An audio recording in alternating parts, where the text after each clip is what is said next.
Le soleil et de la musique, un cocktail parfait pour danser, mais surtout pour manifester. En ce jour de sommet de la société civile, une journée organisée en marge du sommet de la Terre, on veut faire passer des messages aux décideurs. Je demande que les dirigeants se prennent en main et agissent comme s'il y avait une crise urgente, parce que nous vivons une crise urgente.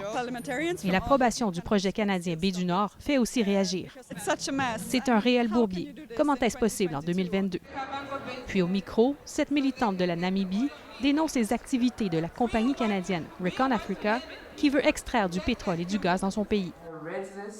Ina Maria Chikongo était aussi invitée comme conférencière à un événement organisé du traité de non-prolifération des combustibles fossiles, une initiative internationale pour l'abandon des combustibles fossiles et le soutien à une transition juste. La militante ne rate aucune occasion de faire passer son message, car elle craint que le projet de l'entreprise canadienne détruise une grande réserve écologique essentielle à la survie de ses concitoyens. C'est vraiment l'exploitation de nos terres, de nos peuples et aussi de notre culture. Et aussi, c'est aussi la continuation du colonialisme. Le pétrole et le gaz extrait seront destinés au marché canadien. Selon l'activiste, l'entreprise manque de transparence et use de moyens douteux pour arriver à ses fins. C'est très difficile de se combattre contre ces boîtes parce qu'eux, ils utilisent les moyens comme l'argent et les affinités avec les politiciens namibiens.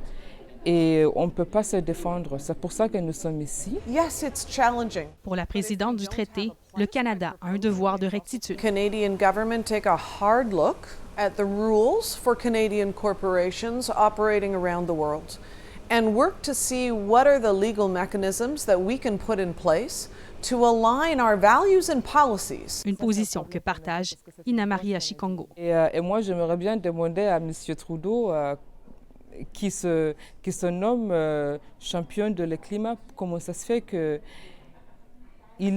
n'intervient pas du tout.